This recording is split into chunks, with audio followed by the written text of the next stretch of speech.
केन्द्रापड़ा जिला शिक्षा संयोग कार्यक्रम को पंचम श्रेणी अध्ययनरत समस्त छात्र छात्री मानक स्वागत।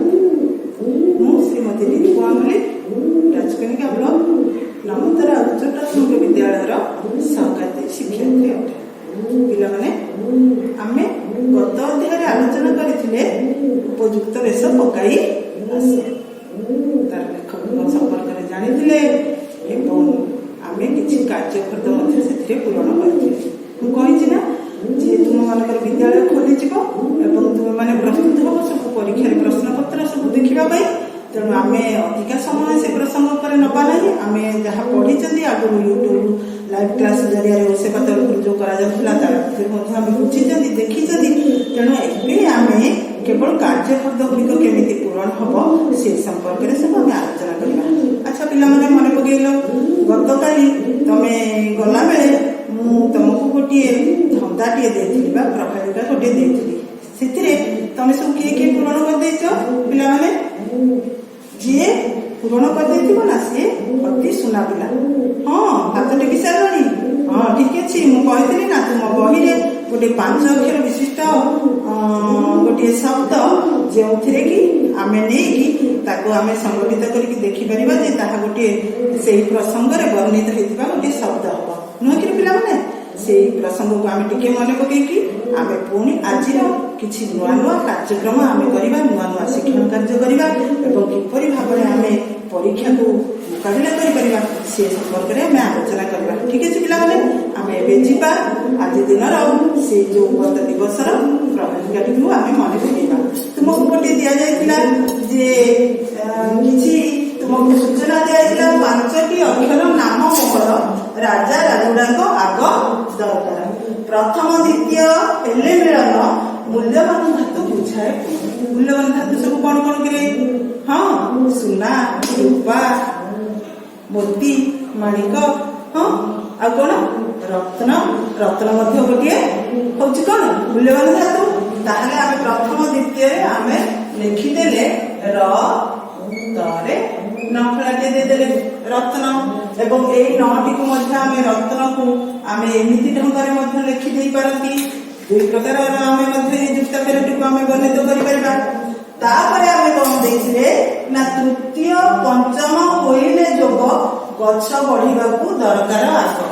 गछ बढ़िबा को दरकार आग पानी पानी लगेले रत्न पानी ताले देखिबा पानी शब्दटी होउछि कि कोन तापर पद को जीवा आउ कोन सब दरकार खत। हाँ खत पानी गछ बढ़िबा पई दरकार हुए। ताहले देखिबा से शब्दटी को लेके आमे कोन लगेल हो ता परवर्ती कथा को जीवा कोन अछि ना चतुर्थ पंचम मिलन हेले हृदय अर्थ को बुझाय हेले। हृदय को आमे कोन कहि पागे कोन कहि पारंती चित्त नुई कि। तेनु सेठी कोन ना तृतीय पंचम होइले जो तृतीय ताहले एठी सी लिखिबा एठी खत एठी तृतीय पंचम गछ बढ़िबा को खत एठी लिखि देले एठी हृदय को बुझेले एठी आमे चित्त लिखि देले। एटा राजा राजुड़ा आगे दरकार हुए। आम शब्दटी पाईगले जे रत्न खचित। तेणु रत्न खचित शब्दटी आम जो पाईगले बही आमर प्रसंग में लिखा जाता ना राजा जो राज्य जय कर आसती रत्न खचित पोशाक पिंधती और राजा राजुड़ा से आग दरकार सिंहासन में रत्न खचित होता है। रत्न गुटे सब पोशाक अलंकार सिंहासन सब लगा जाए। ठीक अच्छे पिला आम ए आलोचना करवा जे मु कही तुम मानक तुम मानक नुआ नुआ कार्यक्रम सब मुझे आसी। आज आम तुम अभ्यास कार्य 5 नंबर अभ्यास कार्य आ 11 नंबर अभ्यास कार्य संपर्क में आलोचना करवा। ठीक है पिला तुम बही बाहर कर। बही रे उपयुक्त वेश पकाई आसारे 5 नंबर प्रश्न टी देख।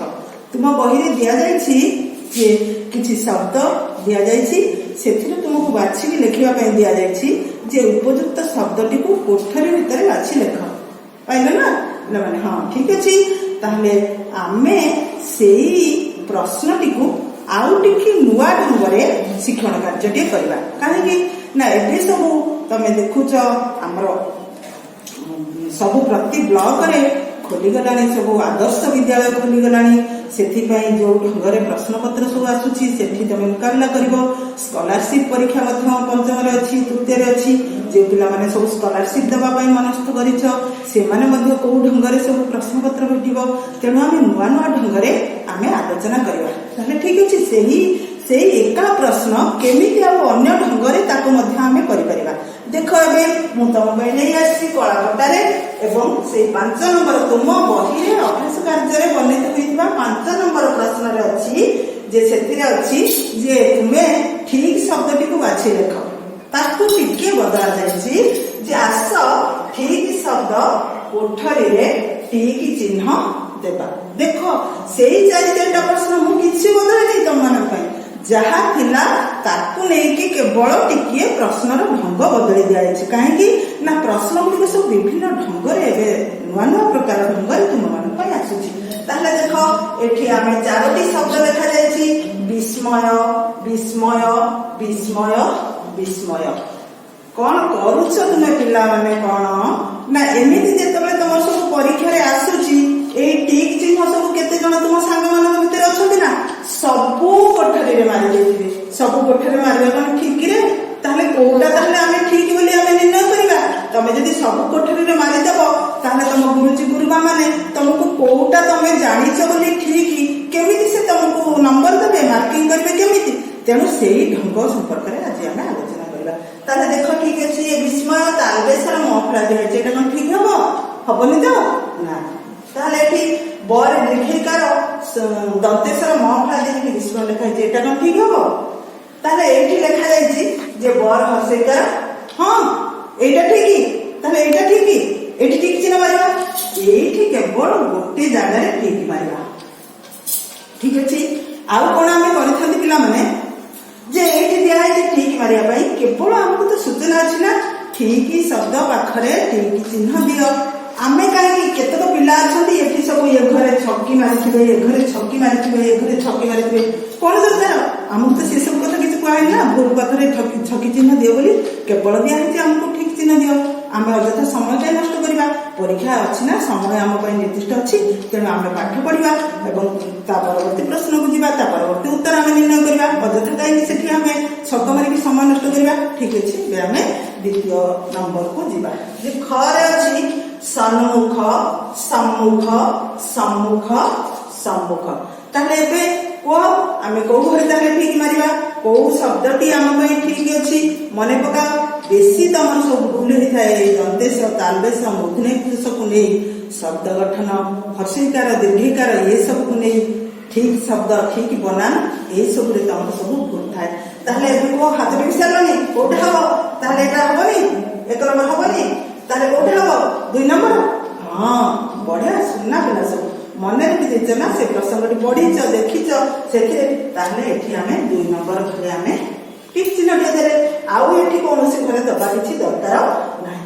ତାପର ନମ୍ବର ଅଛି ସନ୍ନ୍ୟାସୀ, ସନ୍ନ୍ୟାସୀ, ସନ୍ନ୍ୟାସୀ, ସନ୍ନ୍ୟାସୀ। ତାହେଲେ କୋଉଠି ଦବାରେ ଆମେ କୋଉ ଘରେ ଦେଲେ ଠିକ ହବ ଉତ୍ତର? ହଁ ପିଲାମାନେ କୁହ, ମନେ ପକାଅ। 2 ନମ୍ବର ଘରେ, 2 ନମ୍ବର ଘରେ କଣ ଠିକ ଅଛି? ଏଠି ସନ୍ନ୍ୟାସୀର କଣ ଦିଆଯାଇଛି? ହର୍ଷିକାର, ଦୀର୍ଘିକାର ହବ। ତାହେଲେ କୋଉଟା ଠିକ ହେଲା? 3 ନମ୍ବରଟା। ତାହେଲେ ଆମେ এই 3 নম্বর ঘরে ঠিক চিহ্ন দেবা। তারপরে আছে দেখো অশ্রু, অশ্রু, অশ্রু, অশ্রু। আমি সাধারণত এই রূফলাକୁ ବି ଶ୍ରୁ ବୋଲି ପଢିଥାନ୍ତି ଏବଂ ରଫଳା ଦେଇ ହର୍ଷକାରକୁ ମଧ୍ୟ ଆମେ ପଢିଥାନ୍ତି। ଅଶ୍ରୁ, ଅଶ୍ରୁ, ଶତ୍ରୁ, ଶତ୍ରୁ, ଏମିତି ଆମେ ସବୁ କେତେକ ଶବ୍ଦ ମଧ୍ୟ ଆମେ ପାଇଥାନ୍ତି ଯେଉଁଥିରେ କି କିଛି ରଫଳା ହର୍ଷକାର ଯୁକ୍ତ ଆଉ ରୂଫଳା ର କିଛି ଭିନ୍ନତା ଥାଏ, ପାର୍ଥକ୍ୟ ଥାଏ। ତାହେଲେ ଏବେ ତମେ କୁହ, ତମେ ନିଜେ ଦେଖ, ଇଏ ଅଶ୍ରୁ, ଇଏ ଅଶ୍ରୁ, ଇଏ ଅଶ୍ରୁ, ଇଏ ଅଶ୍ରୁ, କୋଉ ଅଶ୍ରୁଟି ଠିକ ହବ? 1 ନମ୍ବର ହବ। ଧନ୍ୟବାଦ ପିଲାମାନେ, ବଢିଆ ଉତ୍ତର ଦଉଛ। ତମେ ସବୁ ସୁନା ପିଲା, କେତେଟା ମନ ଦେଇ ପଢିଲ ନା, ପରୀକ୍ଷା ପାଖି ଆସିବ ମୁଁ କହିସାରିଛି। ତେଣୁ ଠିକ ଅଛି, ଏଇ ଅଶ୍ରୁ ଘରେ ଆମେ ଦେଇଦେଲେ। ଏବେ ଯିବା ଆମେ କଣ କରିବା ନା, ମୁଁ କହିଛି 5 ନମ୍ବର ଆଉ ଅଭ୍ୟାସ କାର୍ଯ୍ୟର 5 ନମ୍ବର ଆଉ 11 ନମ୍ବର ଆମେ ଆଲୋଚନା କରିବା। 11 ନମ୍ବର ଆଲୋଚନା କଲା ବେଳକୁ ମୁଁ ତମ ପାଇଁ ଗୋଟେ ଖେଳ ଆଣିଛି, ସେ ଖେଳଟିକୁ ଆମେ କରିବା। ଖେଳଟି କରିବା ଯେ ଶେଷକୁ କରିବା। ଆଉ କଣ ନୂଆ କାର୍ଯ୍ୟ କରିଦ ଶିକ୍ଷଣ କାର୍ଯ୍ୟ ଆଉ କଣ କରାଯାଇପାରେ ଏଇ ପ୍ରସଙ୍ଗରେ ଆମେ ସେ ସମ୍ପର୍କରେ ଟିକେ ଆଲୋଚନା କରିବା। ତାପରେ ଆମେ ଯାଇକି ଖେଳ କରିବା, କାରଣ ଆମେ ଖେଳିଦେଲେ ଆଉ ମନ ଲାଗିବନି, ହାଲିଆ ଲାଗିବ, ଆମେ ପୁଣି ପାଠ ପଢିବା ପାଇଁ ଆଉ ଇଚ୍ଛା ହବନି, ପୁଣି ମନଟା ବିଗିଡ଼ି ଯାଇଥିବ। ଦେଖିବା, ମୁଁ କହିଛି ତୁମ ପାଇଁ ଯେ ନୂଆ ନୂଆ କାର୍ଯ୍ୟକୃତ ମୁଁ ତୁମ ପାଇଁ ସବୁବେଳେ ଆଣିକି ଆସେ। ତମେ ସବୁ କଣ କରିଥାଅ ନା କ ଖ ସ୍ତମ୍ଭ ମିଳନ କଲା ବେଳେ ତମର ସବୁ ପ୍ରାୟ କଣ କରିଥାଅ, ତମର ସବୁ ଟିକେ ଟିକେ ଭୁଲ ରହିଯାଉଛି ପରୀକ୍ଷାରେ, ତମେ ସବୁ ଭୁଲ ଭାଲ କରିଯାଉଛ, ସେ ସମ୍ପର୍କରେ ଆମେ ଆଲୋଚନା କରିବା। କ ଖ ସ୍ତମ୍ଭ ଆମେ କେମିତି ଢଙ୍ଗରେ କରନ୍ତି ନା କ ସ୍ତମ୍ଭ ଥାଏ ଏଠି, ଖ ସ୍ତମ୍ଭ ଥାଏ। କେତେକ ଏଇ କ ସ୍ତମ୍ଭରେ ଥିବା ଶବ୍ଦକୁ ଆମେ ଖ ସ୍ତମ୍ଭରେ ମିଳନ କରନ୍ତି କଣ ନା ଶବ୍ଦ ଆଉ ତାର ଅର୍ଥକୁ ନେଇ ମିଳନ କରିଥାନ୍ତି, ନୁହେଁ କି ପିଲାମାନେ?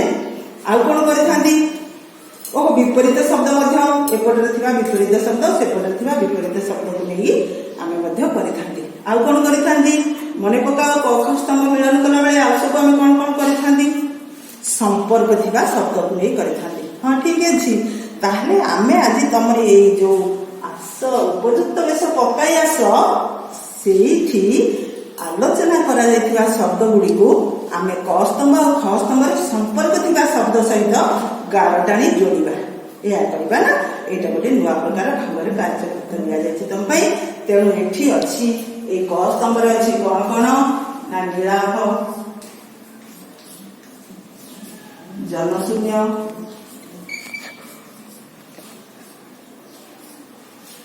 ଧୀର ଆଉ ରତ୍ନ ଖଚିତ।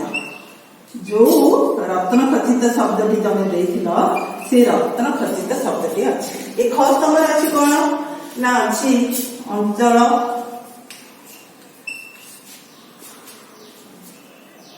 କଣ୍ଠସ୍ୱର,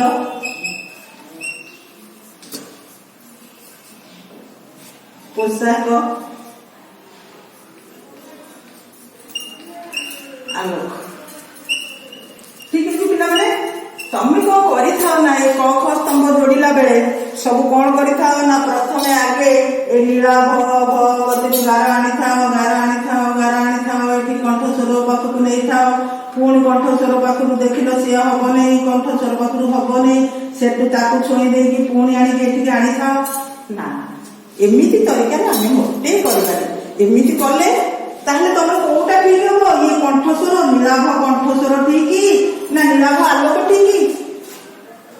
ହଁ, ଆଲୋକ ନୀଳାଭ ଆଲୋକ ଠିକ ହବ। କିନ୍ତୁ ଯୋଉ ତମେ ଯୋଉ ଢଙ୍ଗରେ ଗାର ମାରିଦେଲ ନା, ସେଇଟା ତ ତମର ଉତ୍ତର ଭୁଲ ବୋଲି ଦର୍ଶେଇବ। କାରଣ ତମେ ସିନା କହୁଛ ଏବେ ମୁଁ ଜାଣିପାରୁଛି, ପରୀକ୍ଷା ଖାତାରେ ତମେ ଏମିତି ଢଙ୍ଗରେ ଆଦୌ କରିବନି। ତମେ ପ୍ରଥମେ ଆଗେ କ ସ୍ତମ୍ଭରେ ଥିବା ଯେକୌଣସି ଶବ୍ଦକୁ ତମେ ଆଗେ ପ୍ରଥମେ ପଢିବ। ଖ ସ୍ତମ୍ଭରେ ଥିବା ଶବ୍ଦ ଗୁଡ଼ିକୁ ପଢିଦବ, ଆଗେ ପ୍ରଥମେ ପଢିଦବ। ତାପରେ କଣ କରିବ ନା ତମେ ଏଇଠି ଦେଇଦିଅ 1 2 3 4, ତମ ଗାର ଗୁଡ଼ିକ ସଠିକ ଆସିବ। କେମିତି ନା ଦେଖ, ନୀଳାଭ ତମେ ମିଳେଇଲ, ନୀଳାଭ ହଉଛି 1 ନମ୍ବରରେ ଅଛି, ଅଞ୍ଚଳ, କଣ୍ଠସ୍ୱର, ପୋଷାକ, ଆଲୋକ ହେଲା ନା, ଆଲୋକ। ତାହେଲେ ଏଇଟା କ ସ୍ତମ୍ଭରେ ଥିବା ଏଇଠି ଇଏ ପଳେଇ ଆସିଲା କଣ? ଆଲୋକ ପଳେଇ ଆସିଲା। ଏବେ ତମେ ଜାଣିଗଲ ଯେ ସିଧାସଳଖ ତମେ ନୀଳାଭ ଠାରୁ ଆଲୋକ ପାଖକୁ ସିଧା ଗାରଟିଏ ଟାଣିଦବ। ତାହେଲେ ସମ୍ପର୍କ ଥିବା ନୀଳାଭ ଶବ୍ଦ ସହିତ ସମ୍ପର୍କିତ ଥିବା ଆଲୋକ ଶବ୍ଦଟି, ତାହେଲେ ସଠିକ ତମର ଉତ୍ତର ଆସିଗଲା। ଦ୍ୱିତୀୟ ହଉଛି କଣ ଅଛି? ଜନଶୂନ୍ୟ। ଜନଶୂନ୍ୟ କଣ? କଣ୍ଠସ୍ୱର। ଜନଶୂନ୍ୟ କଣ? ପୋଷାକ। ଜନଶୂନ୍ୟ କଣ? ଅଞ୍ଚଳ। ତାହେଲେ ଠିକ ଉତ୍ତର ଆମେ ପାଇଗଲେ। ତାହେଲେ ଏଇଠି ଏଇଟାକୁ ଆମେ କଣ କରିଦେଲେ ନା ଜନଶୂନ୍ୟ ଅଞ୍ଚଳ ଯୋଡ଼ିଦେଲେ। ତାପରେ ଆସିଗଲା ଧୀର କଣ୍ଠସ୍ୱର, ତାପରେ ଆସିଗଲା ରତ୍ନ ଖଚିତ ପୋଷାକ। ଏବେ ହେଇଗଲା ନା ପିଲାମାନେ? ତମେ ଏଇଭଳି ଢଙ୍ଗରେ ମନେ ରଖିବ। ପରୀକ୍ଷାରେ, ବାର୍ଷିକ ପରୀକ୍ଷାରେ କଣ କରିଥାଅ ନା ବେଳେ ବେଳେ ଦେଇ ସାରିଲା ପରେ ଯେତେବେଳେ ଜାଣ ଏଇଟା ଭୁଲ ଉତ୍ତର, ତାକୁ ପୁଣି ଏମିତି ଗାରାଗାରି ନେନ୍ଦରି କରିକି କରିଥାଅ। ଏହା ଦ୍ୱାରା କଣ ହବ ନା ତମେ ଠିକ ଢଙ୍ଗରେ ଉତ୍ତର କରିନାହ ବୋଲି ତୁମ ଗୁରୁଜୀ ଗୁରୁମା ମାନେ ତୁମ ଖାତାରେ ନମ୍ବର କାଟିଦେବେ। ଏବେ କେମିତି ଢଙ୍ଗରେ କରିବ ବୁଝିପାରିଲ? ପ୍ରଥମେ ତମେ ଆଗେ 1 ନମ୍ବର, 2 ନମ୍ବର, 3 ନମ୍ବର, 4 ନମ୍ବର, ତାକୁ 5ଟା କି 6ଟା ଯେତେ ଅଛି ତାକୁ ତମେ ଆଗେ ନମ୍ବରିଂ କରିନେବ। ନମ୍ବରିଂ କରିନେଇକି ଠିକ ଠିକ ଜାଗାରେ ଗାର ଟାଣିବ। ଠିକ ଅଛି ପିଲାମାନେ, ମୁଁ କହିଛି ନା ନୂଆ ଢଙ୍ଗରେ ଆମେ ନୂଆ ନୂଆ କାର୍ଯ୍ୟପଦ ସବୁ କରିବା। ଏବେ ହେଇଗଲା ଆମର ଏ ପ୍ରସଙ୍ଗକୁ ଆମେ ଯୋଡ଼ିଦେଲେ। ଯୋଡ଼ି ଦେଇ ସାରିଲା ପରେ ସମ୍ପର୍କିତ ଶବ୍ଦକୁ ନେଇକି ଯୋଡ଼ା ଶବ୍ଦକୁ ନେଇକି ମଧ୍ୟ ଆମେ ବାକ୍ୟ ଗଠନ କରିପାରିବା। ମୁଁ ଶୁଖିଲା ପତ୍ରର କଥା ପଢିଲା ବେଳେ ତମକୁ କହିଥିଲି ଆଦର୍ଶ ବାକ୍ୟ କେମିତି ଗଠନ କରିବ, ସତ୍ୟ ବାକ୍ୟ କେମିତି ଗଠନ କରିବ। ତେଣୁ ସତ୍ୟ ବାକ୍ୟ, ଆଦର୍ଶ ବାକ୍ୟ, ନୀତି ବାକ୍ୟ, ଏଇଭଳି ବାକ୍ୟ ସବୁ ଆମେ ଗଠନ କରିବା। ସରଳ ବାକ୍ୟ କରିବା, ଛୋଟ ଛୋଟ ବାକ୍ୟ କରିବା। ଏବେ ଆମେ ବାକ୍ୟ ଗଠନ ସ୍ତରକୁ ଯିବା। ଏଇଟା କ ଖ ସ୍ତମ୍ଭ ତମେ ଯୋଉ ମିଳନ କରିଦେଲ, କ ଖ ସ୍ତମ୍ଭରେ ମିଳନ ହେଇଗଲା କଣ ନା ନୀଳାଭ ଆଲୋକ। କହିପାରିବ ଏବେ ନୀଳାଭ ଆଲୋକ ଲଗେଇ କଣ ବାକ୍ୟଟିଏ ହେଇପାରିବ ତମେ କହିପାରିବ। ତମେ ମନେ ପକେଇ ପାରିବ ଯେ ସେଇ ପ୍ରସଙ୍ଗରେ ହଁ ରାଜା ଦେଖିଥିଲେ, ରାଜା ପର୍ବତ ଶିଖରରେ ଏକ ନୀଳାଭ ଆଲୋକ ଦେଖିଥିଲେ। ତମେ ପ୍ରଶ୍ନ ଯାହା ଅଛି ତମ ପାଇଁ ମନେ ପକେଇକି ତମ ପ୍ରସଙ୍ଗରେ ତମେ ପଢିଛ ଜାଣିଛ, ତାକୁ ପୁଣି ମଧ୍ୟ ବଦଳେଇକି ତମେ ଆଉ କଣ କରିପାରିବ। ମୁଁ ରାତିରେ ଗଲାବେଳେ, ହଁ ସେ କହୁଛି ନା, ହଁ ଠିକ ଅଛି, ମୁଁ ରାତିରେ ଗଲାବେଳେ ଏକ ନୀଳାଭ ଆଲୋକ ଦେଖିଲି। ହଁ ହେଲା, ଠିକ ହେଇଗଲା। ତାପରେ ଆମେ ଯିବା ଏବେ କଣ ନା ଜନଶୂନ୍ୟ ଅଞ୍ଚଳ। ଦୁଇଟି ଶବ୍ଦ ଲାଗିଥିବ, ସେଇ ଯୋଉ ଦୁଇଟି ଶବ୍ଦ ଲାଗିଥିବ ଏଇଠି ତମେ ସେଇ ଦୁଇଟି ଶବ୍ଦକୁ ଗାର ଦବ। ମୁଁ କହିଛି ଯେ ରାଜା ପର୍ବତ ଶିଖରରେ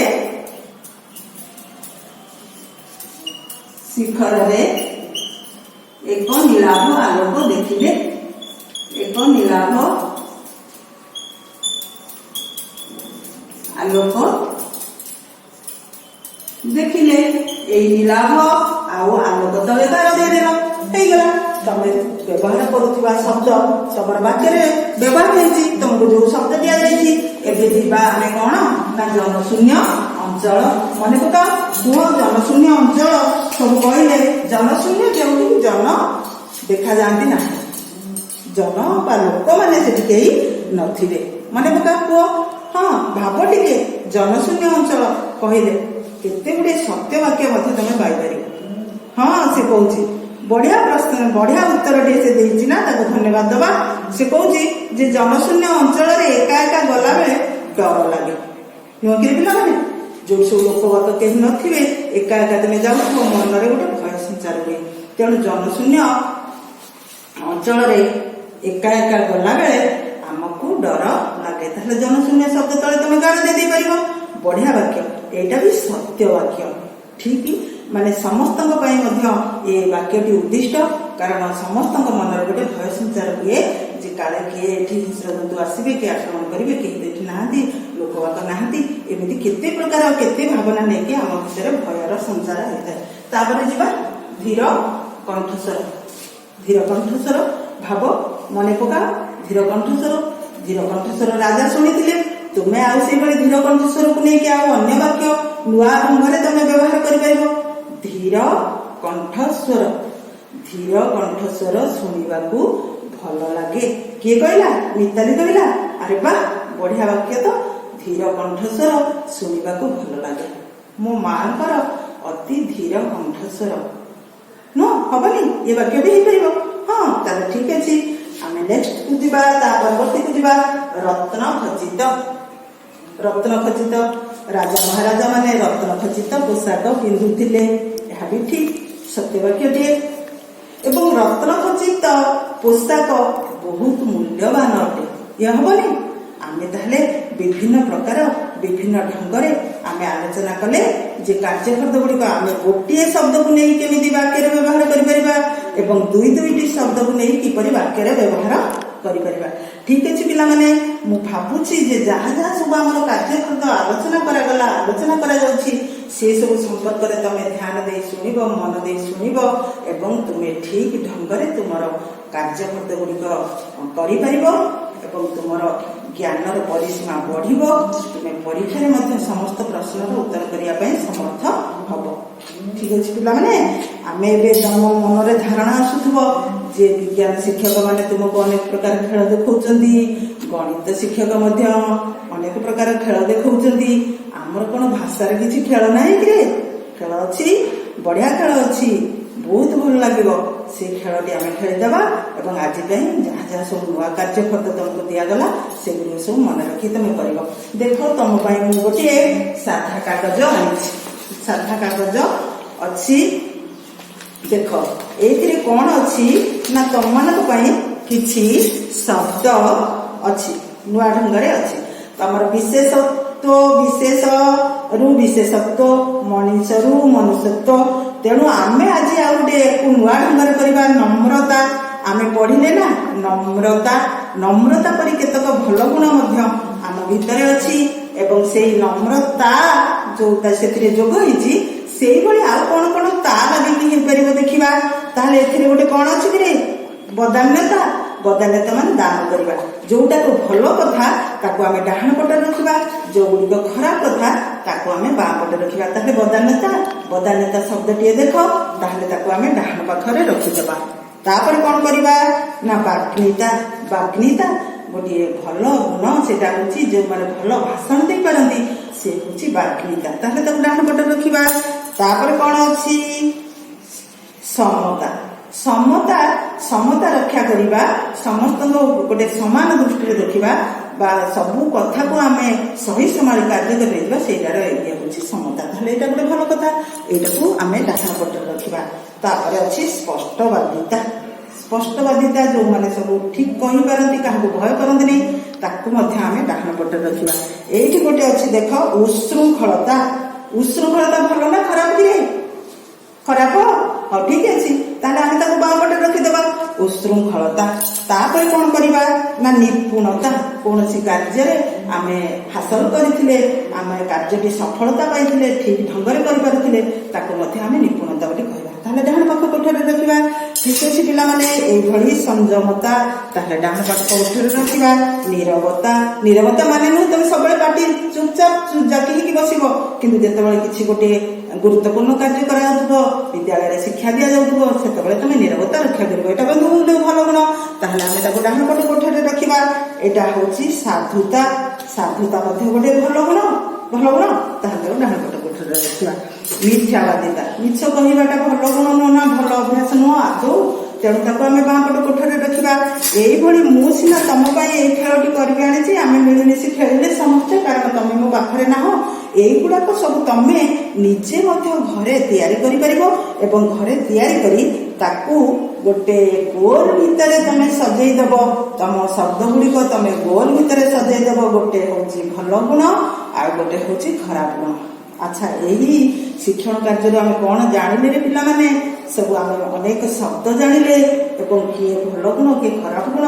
से संपर्क में आम धारणा आसला ठीक अच्छे पिला माने आज तो समय हो जाइए भावुची ये जो कार्य तुमको घर को दिगला तुम घरे बसिकी ये ता लगी केते गुड़े भल गुण संपर्क तुम मैंने मन पकईब आलोचना कर लिखब एवं आज जहाँ आलोचना होती से सब मत केवल दुईटी तुम कह गोटे भल गुण और खराब गुण लगी जो ता लगी कह सरलता बढ़िया कही ठीक अच्छे धन्यवाद हाँ कौन ये पक्षपातिता बस ठीक अच्छे पक्षपातिता गोटे भल गुण नुहे ता गोटे खराब गुण सरलता गोटे भल गुण ठीक अच्छे पिला माने आज ये पुणी काली भी आसंता अध्याय आम पुणी नुआ ढंग आम नुआ शिक्षण कार्य सब नुआ नुआ प्रकार करवा ठीक अच्छे तुम मैंने सहयोग कर तुमको अशेष अशेष धन्यवाद ठीक अच्छे पिला माने आज आम शिक्षण कार्य